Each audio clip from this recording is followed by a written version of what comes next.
Now, if you've watched my videos before, then you know that when I do an introduction, I like to do it on site itself. I'm sort of on site where I am anyway, because you can see the Dom bunker behind me, the air raid shelter. The reason I can't do it is because two things. One, it kept hammering it down and it was difficult to talk.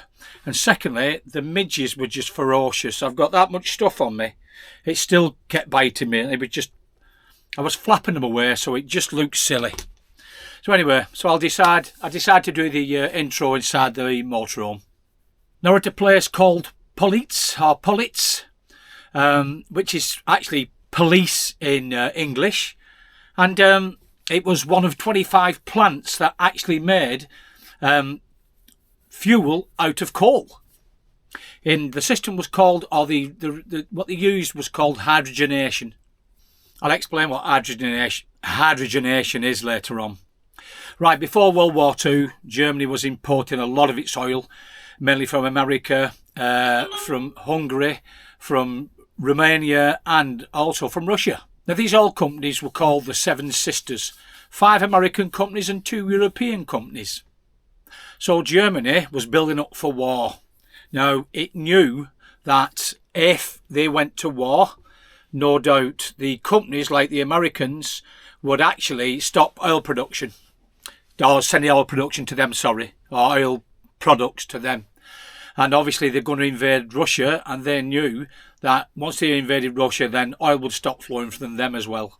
In 1938, Germany's oil consumption at that time was roughly about 44 million barrels a year. The British was 76 million barrels. The Russians was 186 million barrels, but the Americans topped it all off with over 1 billion barrels of oil per year, and they reckon they were still coming out of the recession. Now, before the invasion of Poland, Germany had actually stockpiled 15 million barrels of oil. However, when they invaded Poland, they actually took Polish stock, so they actually increased the amount of oil they had. So between April 1940 and May 1940, when they invaded the other countries, which was Norway, Denmark, Netherlands, Belgium and France, they actually increased the stockpile reserves to 5 million barrels. Now, the Wehrmacht, which is the armed forces of Germany, actually calculated how much oil reserves and how much oil they actually needed when they were going to invade Russia. They reckon a monthly sum of 7.25 million barrels was necessary to actually push ahead with attacking Russia. But own products was only 5.25 million barrels. And they say if that was the case, then the German stockpiles of fuel would be exhausted by the end of August 1941. So this meant there was 25% shortage in their actual oil production, or the oil stockpile. So the only way they could get that is if they invaded Soviet Union, then they'd have to get it from their oil reserves. So the idea was when they invaded Russia, one of the places they had to go is towards the oil wells, places like Baku. Because they knew the amount of oil that the Russians actually had. Right, I'll give you some notes on the amount of oil that these actual oil wells could produce. So Maikop was 90 million barrels. Grozny was 32 million barrels. Baku was 170 million barrels. That meant 221 million barrels of oil just waiting there for the Germans to take over.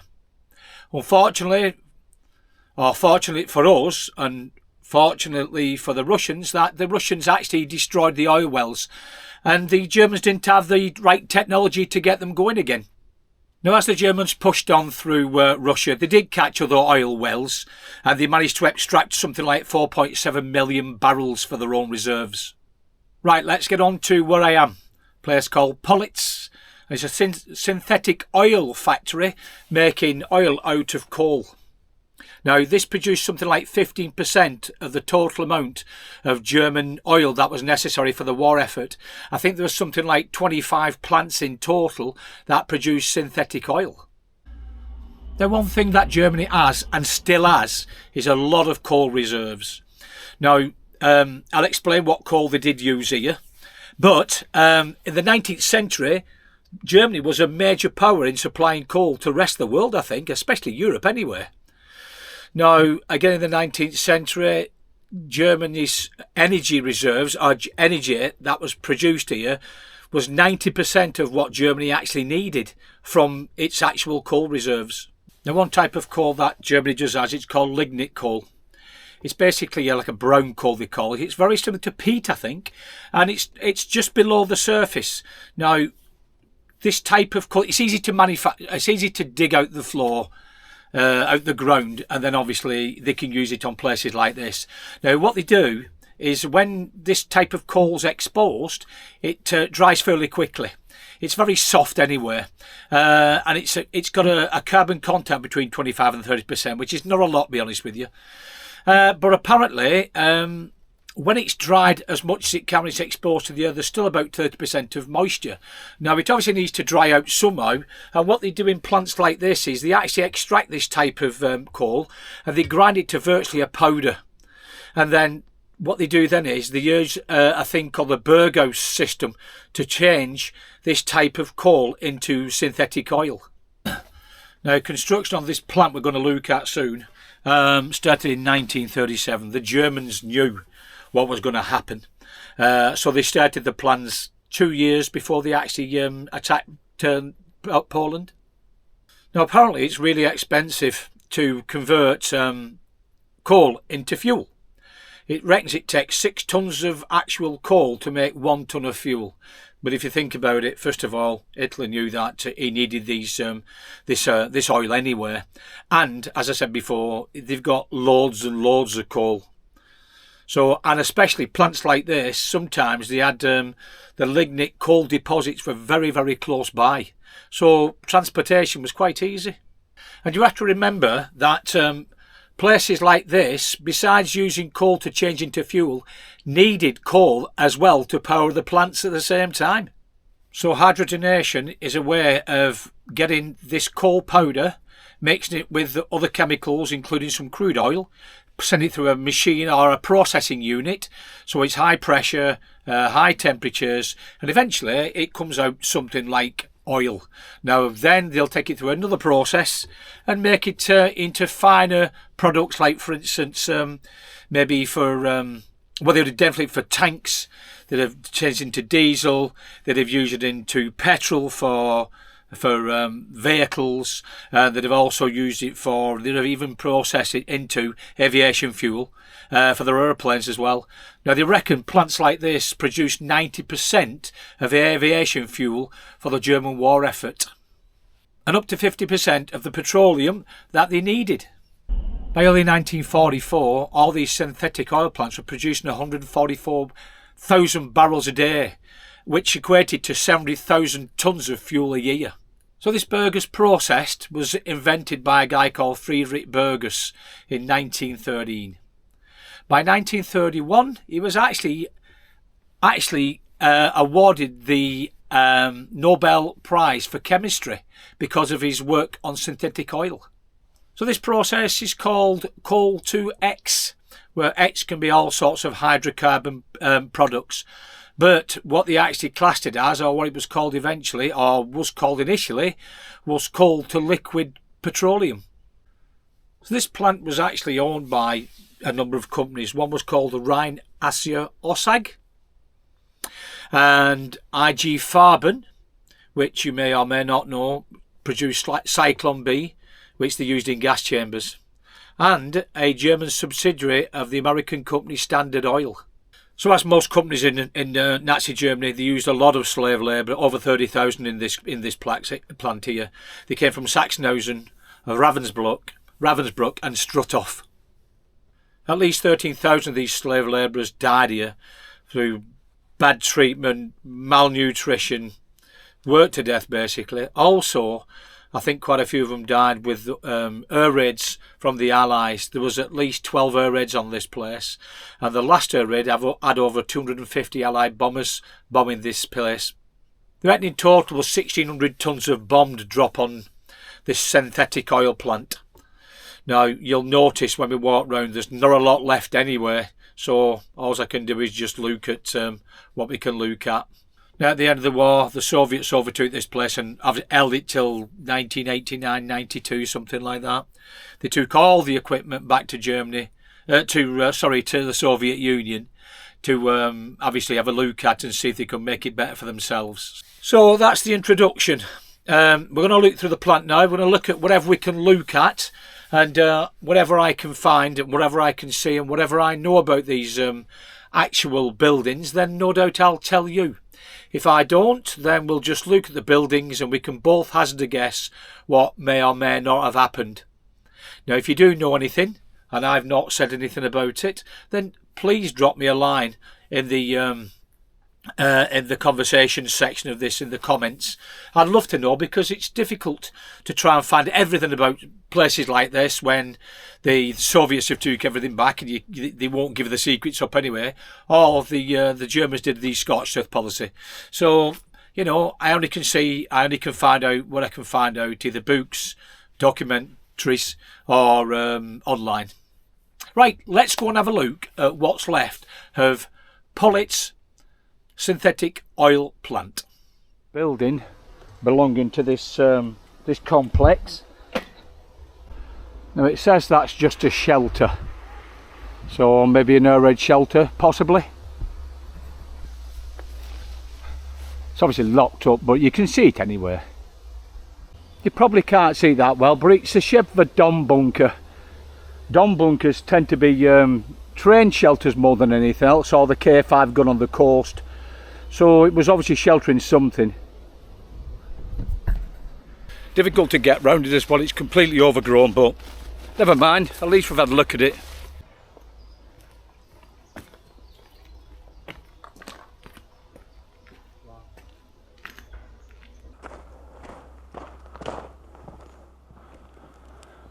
As you can see, the size of it compared to me anyway. It's an old chimney stack that's been destroyed. It's either been destroyed by the Russians or it's been destroyed by the Allies when they bombed this place.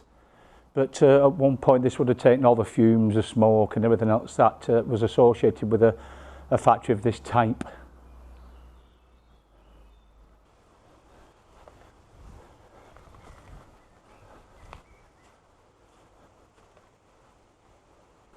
What you're seeing here is a structure that would carry the pipes, the gas pipes, oil pipes, whatever it was used for. Now remember, we've just come past the chimney, so there'll be a factory there, so it's obviously carrying liquid backward and forward from that chimney, I reckon.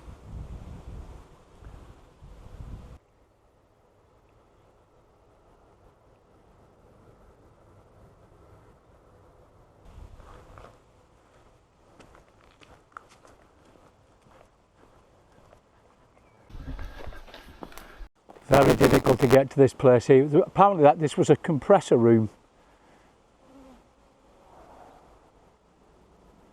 Very much ruined and very much overgrown. Now this may have been a way into it, to be honest with you. Can you see that's got the concrete there and the bricks? Maybe you can see the amount of overgrowth you've got here. The difficulty it is to try and find things. It's just not easy. But I'll give it my best shot. Not an easy way through this. You see these blocks here, they were part, it says, of a flammable gas reserve. So I'm assuming they've just got it off the byproduct of producing this synthetic oil. Now I think this, obviously, with it having a guard hooked here, I think that building behind there was a technological building. See the size of the hatch? It's tiny, really is. They ought to scramble to get in this thing if they were being bombed. Going to be difficult to get into, actually. Looking at it's all overgrown. Get a bit closer if nothing else. Oh, I might be able to. You can hear me. Very difficult in all this terrain. Oh, there's no way of going in, I don't think.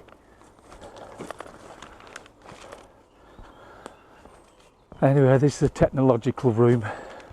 It's so overgrown, I don't even know I can get into the blinking thing. I'll have a look around the other side. But you can see what they've done on top, typical, to try and disguise it against enemy attack. There's quite a bit of foliage on top. Stop it from being seen from the air. Some more buildings here. I think they're technological buildings, as I said before, technical buildings. So it looks as though I can get some access here. A little bit, not a lot. Now, if they are technical buildings, well, you know what technical buildings are, especially in a plant like this, where they're watching everything taking place and monitoring everything, obviously. Let's see if we can have a look inside. Hopefully it's not too bad. Right, some steps here, so that's a good thing. Wow. Now then, actually, when I think about it, this could be a compressor room. Now you see these here that had compressors on them. It basically means that compressor is obviously air. Now number 3 it says there, number 2, number 1, and all sorts of different brackets. Compressor could have been used instead of electrical stuff. Don't forget, we're in a plant that's making highly flammable materials. So you don't really want electrics going through a factory. That's possibly could explode. So that's the only thing I can think of with compressors at this present time.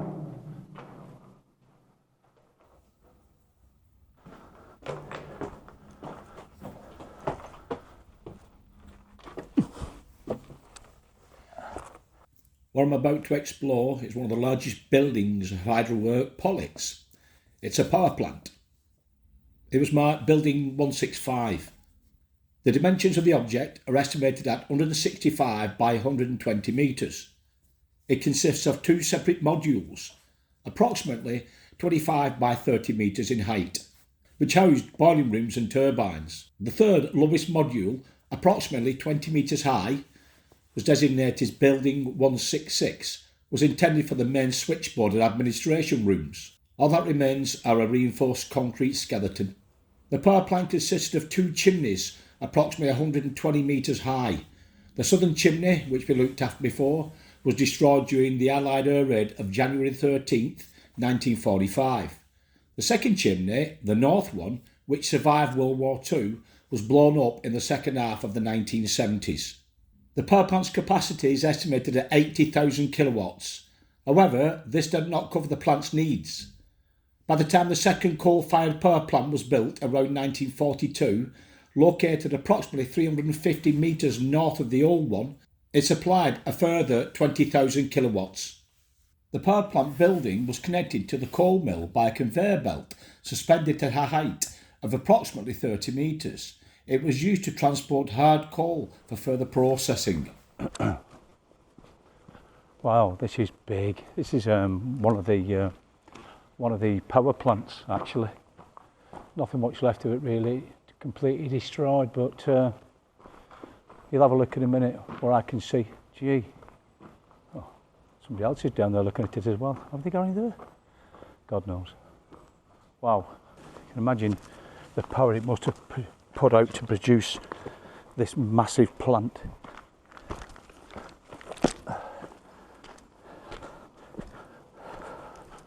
You can see the size of me, of how big this plant was. Absolutely massive.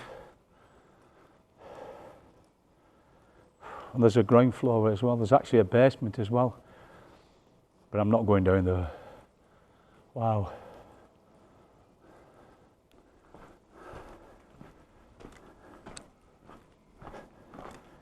Incredible. Stairs as well. Wow. This is what you have to watch out for when you're walking through places like this. Look, it's a 6-foot drop there. Dangerous.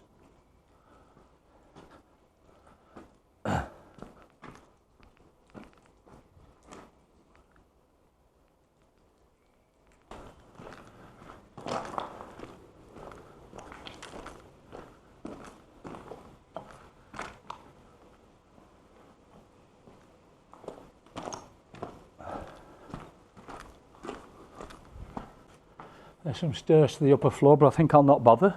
It looks a little bit dangerous.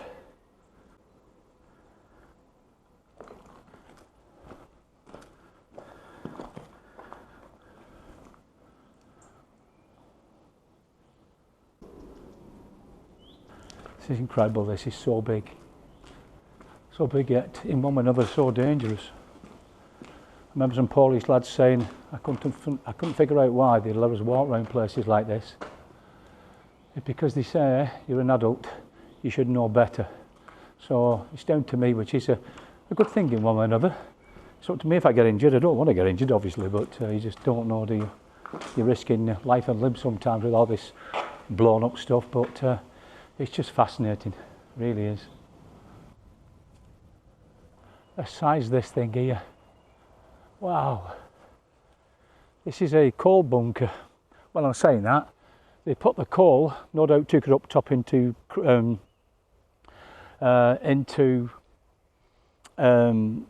via cables, I would say, and then there may have been some kind of crusher rollers in here to make it into powder. Then they would drop it down into the trucks and take it away to the liquefaction plant, a hydrogenation plant, whatever it's called. Let's have a floor inside. And there's the coal chutes. You can see them there, so you would know there would be railway lines under here, or trucks that would have taken the coal from above this place here and away into to wherever destination was going to go to.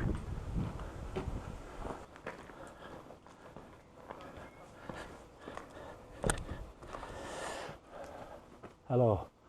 Now if you look here, you've still got remnants of coal yet, bits of coal here. Now then, I've got a feeling this is bituminous coal. I'm sure the plant run off bituminous coal. Bituminous coal is more like a tar. They use it for asphalt, stuff like that. And they would use it on electric power plants, not steam generated ones like the lignite one. So I've got a feeling this place would have been powered by electric power more than steam generated power. See, there you go.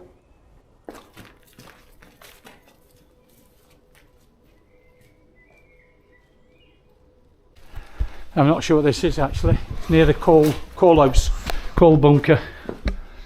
It could have been for taking coal to the top, or for taking coal out and put it into the hydrogenation plant.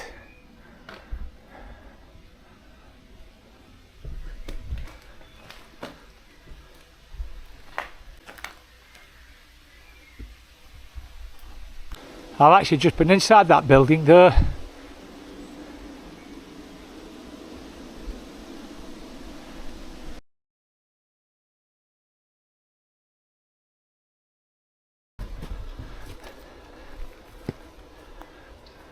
Like a moat of some sort.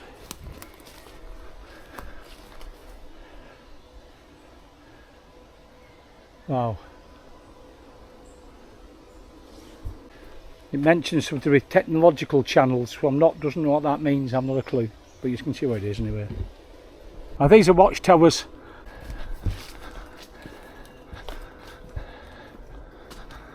See the bomb blasts have hit it. I'm inside one of the towers. Watchtowers they are. Two things for watchtowers. One is they can see any enemy that is approaching. And if I remember rightly, after I seen an embrasure up there, so that means must be a machine gun of some kind. Secondly, because they're quite tall, they can see all around the plant itself. So if a fire breaks out, then hopefully they can send the fire brigade out to extinguish any flames that's blazing away. You see them stepped back concrete, that's embrasure, so that means must be machine guns inside there. You can see the original fencing here. There's double row fencing, front and back. No doubt they may have been electrified, and also there may have been mined in the middle.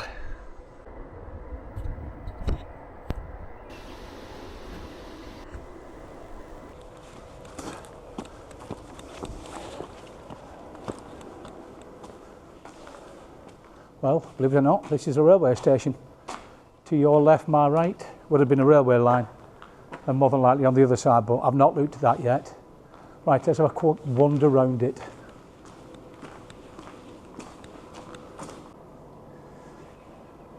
The size of the place, it's massive, absolutely gigantic. You can imagine people working here, taking oil barrels out of different grades, like heavy oil for probably ships, diesel for different vehicles, tanks and petrol for tanks and vehicles, and aviation fuel for aeroplanes and taking it to whatever relevant front there was necessary. Wow. Very open this actually, and I can see why. If you've got a lot of barrels here with especially high octane fuel, like aviation fuel, the last thing you want to do is enclose it if something goes off, because if it goes off, it's going to go off with a bang. So all this lot here was wide open. It'll just have gone straight through either side, and through the glass up there as well. And no doubt one big glass up there at one point.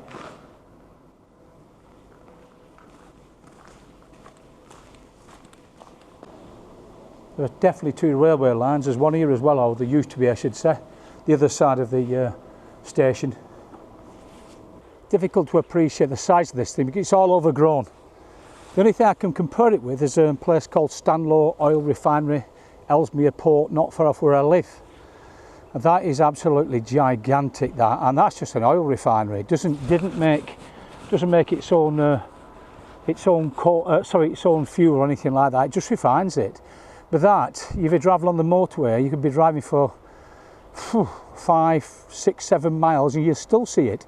And at night, it's lit up like a city. So that's the only thing I can compare it with, really. It probably on a bigger scale than that, but it's so overgrown here, it's difficult to really appreciate what I'm really looking at. This is a one-man shelter. This has got a guard one, it's pretty obvious that. Hook's still on top of it actually, and the door's gone. The size the door would have been, look at the size of the hinges.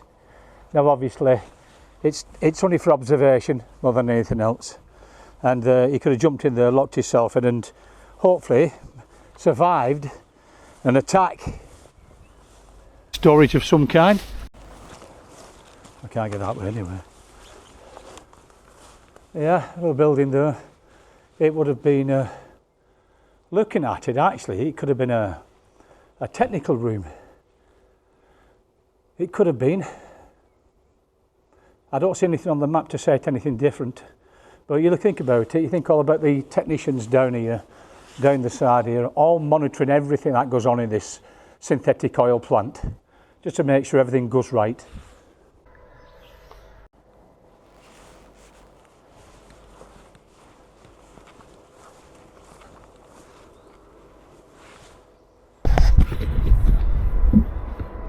I can't seem to get into this silo, but silos like this tend to hold fuels that are highly volatile. Now inside here would have been a metal container that was non-sparking, and it would have had it'd have had something like maybe a wooden trellis board that they can walk round. The person that were looking at it, the technicians, would have worn special suits that didn't create a spark, and thick rubber boots, and more likely on the decking of the walk around would more than likely be maybe timber or something like that. Lots of instruments having a look, and if they were writing anything down, it could have been pencil and paper. Pencil won't create a spark at all. And also the suits they would wear would stop any static from the cells from igniting anything in this lot. Now if you notice, the walls aren't supported. If you Christian Stad, I'll put a couple of pictures on, you can see they're well supported because over there was dynamite. The dynamite explodes everywhere, but it still needs an escape hatch. In other words, the softest part of any sort of explosion will go the easiest way. So in this case, there's no support, but they're holding oil, or they could be holding maybe aviation fuel, who knows. But the aviation fuel, obviously, that's very highly volatile, even petrol. So if any accidents would have happened, it would have blown upwards anyway.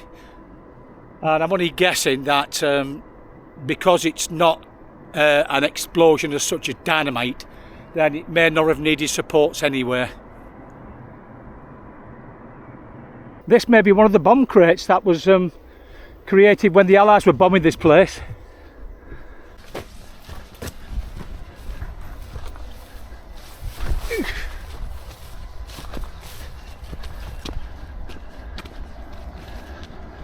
I've got a feeling these are raid shelters. Look like it anyway. Shaped like a Dom bunker. I've got a feeling it's an air raid shelter. Let's have a look inside.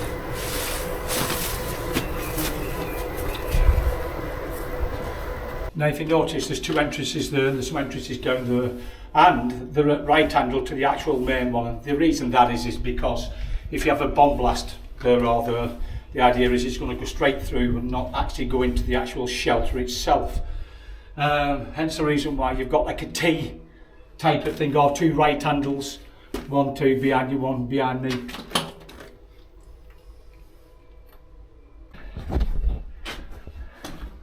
Yeah, definitely an air raid shelter. You can see its shape.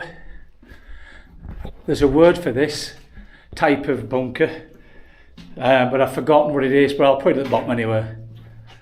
But it's definitely a bunker, a raid shelter. It need to as well. We're making fuel for the Nazi war machine. Right.